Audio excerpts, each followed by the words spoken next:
ಹಿರಿಯ ನಟಿ ಹೇಮಾ ಚೌಧರಿ ಅವರು ಅನಾರೋಗ್ಯದಿಂದ ಬಳಲ್ತಾ ಇದ್ದಾರೆ. ಬೆಳಿಗ್ಗೆಯಿಂದ ನೋಡ್ತಾ ಇದ್ವಿ, ಸಾಕಷ್ಟು ಸೀರಿಯಸ್ ಆಗಿದ್ರು ಹಿರಿಯ ನಟಿ ಬಹುಭಾಷಾ ತಾರೆ ಹೇಮಾ ಚೌಧರಿ ಅವರು. ಅವರ ಸ್ಥಿತಿ ಈಗ ಗಂಭೀರವಾಗಿದೆ ಎಂಬ ಮಾಹಿತಿ ಸದ್ಯಕ್ಕೆ ಸಿಗ್ತಾ ಇರುವಂತದ್ದು. ಬೆಂಗಳೂರಿನ ಖಾಸಗಿ ಆಸ್ಪತ್ರೆಯ ತೀವ್ರ ನಿಗಾ ಘಟಕದಲ್ಲಿ ಚಿಕಿತ್ಸೆಯನ್ನ ಹೇಮಾ ಚೌಧರಿ ಅವರು ಪಡ್ಕೊಳ್ತಾ ಇದ್ದಾರೆ. ಆಸ್ಪತ್ರೆಗೆ ಭೇಟಿ ನೀಡಿ ಹಿರಿಯ ನಟಿ ಎಲ್ಲರೂ ಕೂಡ ಆರೋಗ್ಯವನ್ನ ವಿಚಾರಿಸ್ತಾ ಇದ್ದಾರೆ. ಎಲ್ಲ ಸಿನಿ ಗಣ್ಯರು ಭೇಟಿ ನೀಡಿ ಆರೋಗ್ಯವನ್ನ ವಿಚಾರಿಸ್ತಾ ಇದ್ದಾರೆ. ಇನ್ನು 80ರ ದಶಕದಲ್ಲಿ ಚಿತ್ರರಂಗ ಪ್ರವೇಶ ಮಾಡಿದಂತಹ ನಟಿ ಹೇಮಾ ಚೌಧರಿ ಅವರು ಕನ್ನಡ ಆಗಿರ್ಬೋದು, ತೆಲುಗು, ತಮಿಳು, ಮಲಯಾಳಂ ಎಲ್ಲಾ ಭಾಷೆಗಳಲ್ಲೂ ಕೂಡ ನಟಿಸಿದ್ರು. 180ಕ್ಕೂ ಹೆಚ್ಚು ಚಿತ್ರದಲ್ಲಿ ಹೇಮಾ ಚೌಧರಿ ಅವರು ಕಾಣಿಸ್ಕೊಂಡಿದ್ರು.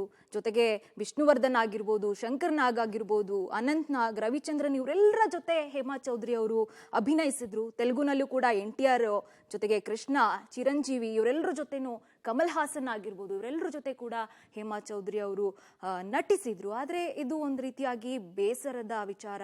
ICUನಲ್ಲಿ ಹೇಮಾ ಚೌಧರಿ ಅವರಿಗೆ ಚಿಕಿತ್ಸೆಯನ್ನ ಕೊಡಲಾಗ್ತಾ ಇದೆ. ರೀತಿಯಾಗಿ ಈ ಕನ್ನಡ ಚಿತ್ರರಂಗಕ್ಕೆ ಸಾಕಷ್ಟು ನಿರಾಸೆಯ ವಿಚಾರ ಅಂತ ಹೇಳ್ಬೋದು. ಸಾಕಷ್ಟು ನಟ ನಟಿಯರಿಗೆ ಒಂದು ರೀತಿಯಾಗಿ ಇದು ಬೇಸರದ ವಿಚಾರ.